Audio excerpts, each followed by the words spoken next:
90s babies, you're gonna love this. As short horror games have a chokehold on us, here's a new contender you don't want to miss. Janitor Bleeds will satisfy your cravings for a classic first-person horror game with a splash of 1990s nostalgia. Get ready for some serious jump scares and stay with us as we explore this new game and bring you more exciting news. First up, a new horror game in town. A vehicle crash leads to the discovery of Janitor Bleeds, a retro-styled horror game set in an abandoned arcade. You anxiously try to look for assistance because someone has lately been there. You are drawn to play a weird arcade game called Janitor, which then unleashes a terrible force onto you. Going deeper into the arcade and continuing to play is the only way to stay alive. But the more you go, the more events of the arcade game begin to affect the actual world. Who knows what's going on behind your back when your eyes are glued to the screen? You play as a little pixelated janitor in this extremely straightforward Atari-style game and pick up trash. But something evil is connected to this game, and it soon makes an appearance inside the actual arcade. It's unsettling. The entity is a genuine glitch of static effects and flashing lights. As it draws closer, the screen will grow more and more blurry, and if it spots you, it will pursue you. You'll need to play the janitor game in order to progress and discover what happened by resolving riddles and obtaining things from various areas across the arcade. You'll need 3 tokens for each attempt at janitor, and more are hidden throughout the arcade. This raises the stakes a little. Up until the entity starts following you while you're playing, this seems simple. Is there a shadow behind you? A frightening red glow in your side vision?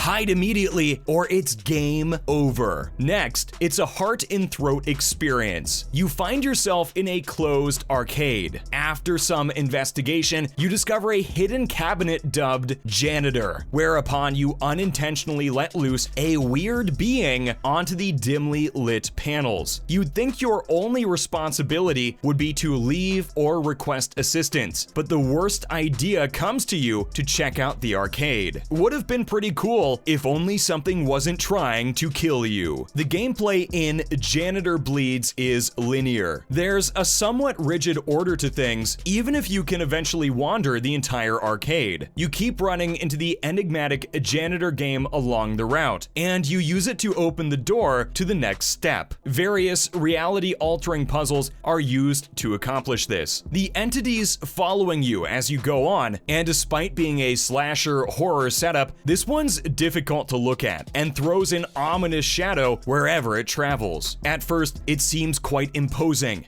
but it's not the most serious menace. To take your stress to the next level while you work to solve a puzzle, it typically appears during specified sequences. Then, it wanders aimlessly until it is required once more. The entity isn't very effective even when you do engage deeply with it. It frequently struggles with environment navigation, which only makes us feel worse for it. By carefully exploring the arcade's dark corners and hallways, players can discover a variety of secrets, and collecting cash and other objects will always be necessary for survival and advancement. Janitor Bleeds encourages users to interact with the Janitor arcade game, since doing so will make it easier for them to find opportunities in the real world. When players aren't too busy attempting to survive, they can feel free to admire the game's attempt to authentically recreate the aesthetic of gaming in the 1990s. It successfully blends reality and fiction, but it fails to raise the stakes by having you pay attention while Janitor Bleeds manipulates you. Janitor Bleeds is available for only $9.09 on Steam, despite having a basic price of $12.99 USD. So time for our verdict. Aside from the gameplay, we don't really believe Janitor Bleeds is the best at creating a compelling atmosphere, tension, or story. There are documents strewn about that explain the history of this peculiar arcade console, but they have disappointing results for the arcade. Without giving anything away, paying more attention to the backstory would have done a lot to increase the fear factor in the arcade. Poor communication is made of the stakes. When you crash, a standard pine tree blocks one end of of the road, while pylons and wooden A-frames block the other. The main character isn't lost, they're simply lazy. There isn't much to keep you in the arcade once you get there. There is no long-lost buddy or higher purpose. Like Nun Massacre had a missing child, the crux in Bloodwash was a 24-hour laundromat, and you really needed clean clothes. This game seems to miss the mark in that department. The front entrance to Janitor Bleeds is closed off, but a car is blocking the back entry. There's this nebulous suggestion that the light is luring your character there, but in an interactive medium, it's insufficient to simply say that. The real problem is that Janitor Bleeds doesn't truly nail very much. The idea is intriguing enough on its own, but the scares and the story needed more thought. It doesn't very well execute the typical horror cliches, nor does it violate expectations. It's not a total wash, but because of how regularly it falls in the middle, it's difficult to avoid feeling let down. Unfortunately, this game is broken, just like a lot of the things in that abandoned arcade. And now, in other related news, new games by Miyazaki. Miyazaki was asked about a previous remark he'd made in an interview in 2018 about having several games in production in a new interview with the Japanese website 4Gamer. Apparently, there are many games in the development stage, nearing conclusion. What's taking so long? In the interview, Miyazaki said that the company has been working on 3.5 games since 2016, with Deracine for the PS4 VR serving as the half game. One of these games, Elden Ring, has been made public in the 4 years that have passed since the interview, but the other hasn't been. His statements at the time suggest that this new, unreleased game has been in development since at least 2016. Armored Core 6, which was apparently referenced in a customer study earlier this year, is thought to be the game in the issue, apparently revealing the first information on the upcoming unannounced mech combat game. Recetera user Red Licorice claimed in January that they had received a survey from the Elden Ring and Dark Souls team. The unnamed sequel, which would be the first full Armored Core game since 2012, was rumored to have a Hidetaka Miyazaki created sci-fi environment, three-dimensional dynamic action, and a high degree of customizability. Next, we have some microtransactions in Halo. In a new blog on the official Halo Waypoint website, community writer Alex Wakeford revealed that the game will be ending its season-based approach in favor of a series one, expected to roll out in the next update. Season points, which players can acquire through gameplay, will be renamed Spartan Points as part of this new update. Despite the name change, players will still earn Spartan Points by beating challenges and progressing through the game's levels to unlock new things. However, 343 is now considering charging actual money for them as well. It's stated that purchasing Spartan Points would be optional. Players who feel that some games are trying to entice them to pay real money to get a particular item before it disappears typically raise an eyebrow at the idea of such microtransactions. Trying to take advantage of our FOMO, eh? Wakeford's mention of skipping the grind may support these ideas, although it's unclear how, if at all, the introduction of microtransactions will impact the advancement system. Finally, Xbox outsells PlayStation. The rivalry continues. The Xbox Series X and Xbox Series S each sold 3,272 units, according to sales information released by Famitsu. This was more than twice as many as the PlayStation 5, which only sold 664 digital-only consoles and 2,371 regular consoles. The data just demonstrate the ongoing impact stock shortages are having on sales fluctuations, rather than indicating that the Xbox system is favored in the area. In contrast, the Xbox Series consoles together sold 6,242 units last week, while the PS5 sold 12,440 units. The Xbox achievement this week also has minimal impact on Japan's overall sales situation. 1.69 million PlayStation 5 consoles have been sold as of this writing, compared to 232,000 Xbox Series units. It does, however, highlight the severity of Sony's persistent PS5 stock shortages in the nation. Xbox outperformed PlayStation in Japan for the second time this generation this past week. The PS5 and PS5 Digital Edition divisions combined to sell 2,693 units in 1 week last month, compared to 6,120 units for the Series S. Before that, the Xbox One's debut in 2014 marked the last time it outsold PlayStation in Japan. Given Xbox's historically dismal sales in Japan, even though stock restrictions are a big factor in current sales figures, such news is nevertheless noteworthy. Since the first Xbox was released 20 years ago, only 2.3 million Xbox consoles have been sold in Japan as of February this year. There were 1.6 million Xbox 360 sales, which made up the majority of these. That's a wrap for this video. What are your thoughts on Janitor Bleeds? Hit horror game this year or an unfortunate miss? Let us know in the comments below. Make sure to give this video a thumbs up and subscribe to our channel for more videos like this. See you in the next one.